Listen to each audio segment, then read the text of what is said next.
Yes, it's John G. Sutton here. Tales from the jails. Look a bit satanic in this red light. That's from my microphone, as you can see. Yeah. Anyway, I'm going to talk today about a guy called Charlie Taylor, who's the head of the prison system, works with the Ministry of Justice. Or the Ministry of Injustice, as the way it's going, I see. Yeah.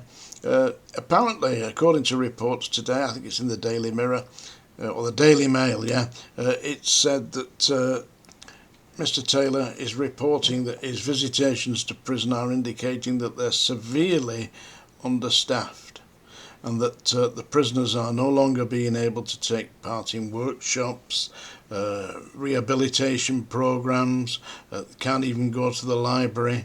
They're virtually locked up 23 hours a day. This is an abuse, and rightfully recognised by Mr. Taylor, who says that what they're doing now is little more than warehousing the prisoners.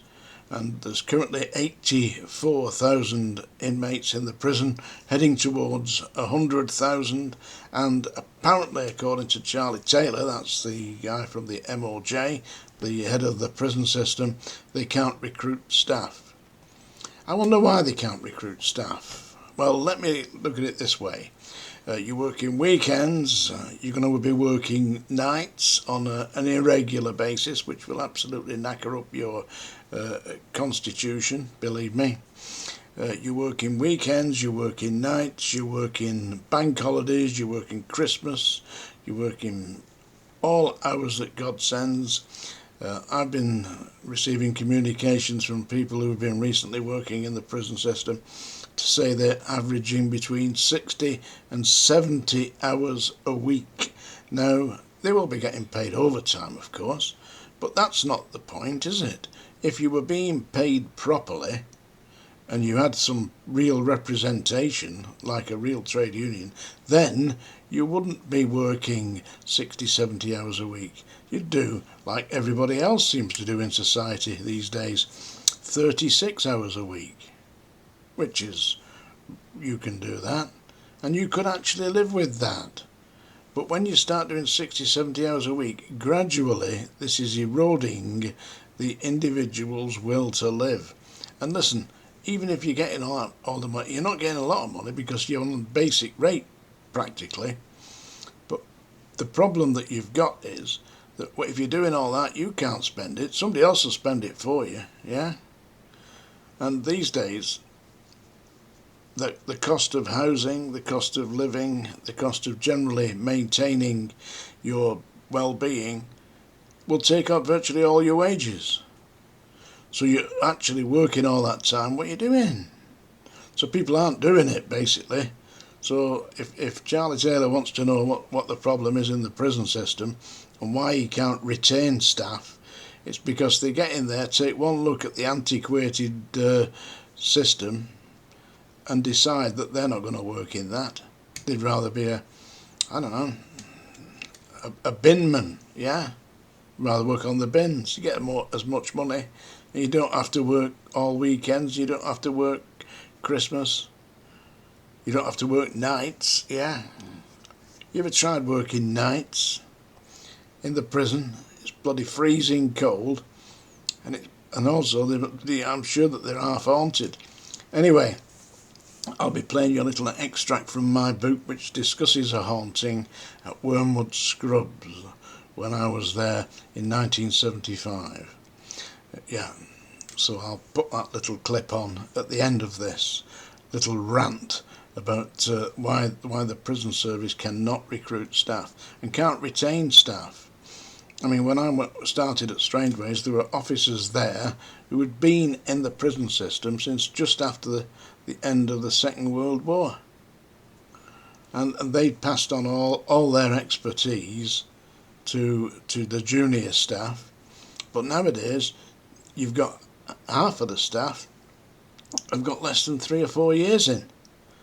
So they've got no real long-term expertise being handed down through the system, and everybody's going in blind.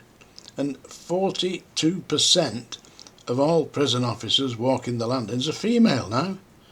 Listen, Charlie Taylor, listen to John here. The only reason that they're female is because you can't recruit men. Proper guys who you would normally have recruited, like former NCOs from the army, such as myself, proper guys like that who can actually give orders and make sure that they are followed, yeah? So when I give a direct order, they will do it. They will do it, or face the consequences. You don't have people like that anymore. You've got 19-year-old girls. You're not referring to inmates by their surname, or another more appropriate sobriquet, shall we say. You're referring to them as, Mr. Bronson. Would you like to step this way, Mr. Bronson? 2 sugars be good? From your prison hostess? You can't play games like that. Lost the plot. And it's no good saying to yourself, I tell you what, we'll follow the think tank and we'll get some university educated graduates in there to do the job. Tell you something, 40 years ago I worked, just over 40, it's under 40 years ago, I worked teaching adults with learning difficulties, and I'd been to university and all the rest of it, but I wasn't wet behind the ears. The clients that I was teaching absolutely got on with me like a house on fire, not a problem. I could understand basically where they were coming from and have a laugh, make them feel at ease. You get these 22-year-olds direct from university with a teaching certificate and all the rest of it, and a degree in, English language or something like that, and get them into working with adults with learning difficulties. They hated them. They absolutely detested them, and they were making noise. They couldn't do it. They couldn't do it because there was no empathy there. And it's the same thing with prisoners. You can't expect prisoners to have any respect for somebody that they consider to be a wet lettuce, wet behind the ears kid, 19 years old female with, Lulu kind of makeup on and ruby red lips and elevated heels and woo, hello. Give over. You get no respect for that. You see, the thing is, back when I joined, the British Army had 250,000 men.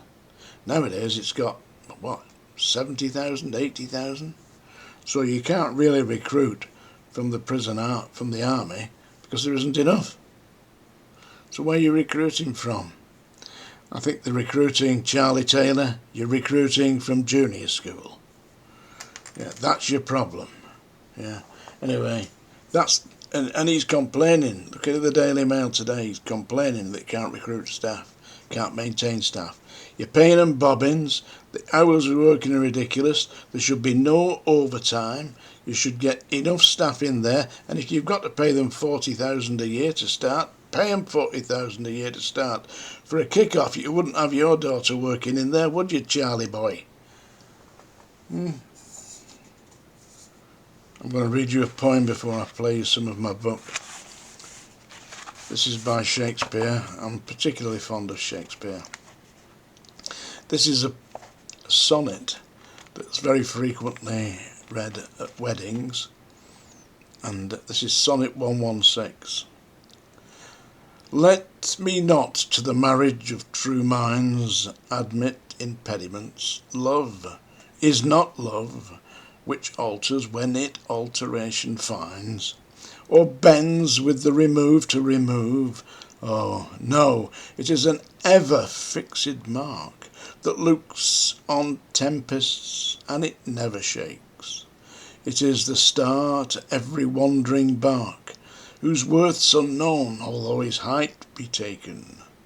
Love's not time's fool, though rosy lips and cheeks within his bending sickle's compass come. Love alters not, with his brief hours and weeks, but bears it out, even to the edge of doom. If this be error, and upon me proved, I never writ, nor man ever loved.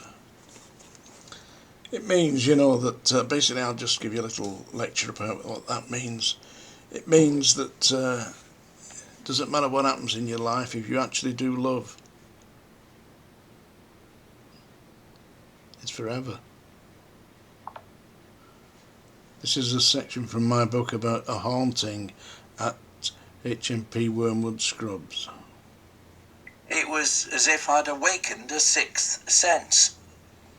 I was patrolling C2 landing early one afternoon when I saw along the walkway some distance in front of me a mysterious dark shadowy shape appear and almost instantly disappear, as if it had gone through a closed cell door. Split seconds later, I heard the most horrendous screaming coming from inside the cell into which I'd seen the shadow vanish. There followed a series of seriously loud banging sounds, as if some mad giant was slamming a metal locker against the cell walls. The screams were getting louder, and whoever was inside began thumping frantically on the door. Within seconds, I was at the cell in question, and it being early afternoon with staff on duty, I had no reason not to unlock the door and see what this tremendous racket was all about. When I pulled open the door, 2 inmates almost jumped out on me and grabbed the steel railings at the side of the landing. They appeared terrified. I looked inside and saw on the floor a prisoner curled up in the fetal position with his hands over his head. The cell was deadly cold. There was rubbish everywhere, and to my utter amazement, the beds, all 3 of them, appeared to be floating in mid-air. "Get him out, Gov!" screamed one of the prisoners behind me. "Get him out!" In an instant I reached down and grabbed the man on the floor by the back of his shirt collar and physically heaved him out of the cell onto the walkway, where he lay sobbing and staring wild-eyed like a man possessed. By this time all the staff had joined me, and I was able to take a moment to ask the former inmates of that cell just exactly what this was all about. It seemed they were bored being banged up all the time and had decided to create a homemade Ouija board. They'd then use this, asking the usual question, "Is there anybody there?" Unfortunately for them, there was. When the entity answered their call, it did so with dynamic and destructive effect. Suddenly, a powerful freezing wind had blown into the cell, followed almost instantly by a mighty dark, shapeless, shadowy something that threw their beds into the air and began battering them against the cell walls. The inmates still on the floor had been, they said, thrown up to the ceiling and then suspended in mid-air. I had seen the levitating beds myself, so there was no doubt in my mind that these 3 amateur occultists had opened the invisible door between this world and the next, allowing what I believed to be a poltergeist in. And that was what had wrecked their cell and scared them witless. That's a brief extract from my book, HMP Manchester Prison Officer. The audio version is available on Amazon, as indeed is the paperback and the Kindle. I hope you enjoyed that. This is John G. Sutton here. Tales from the Jail.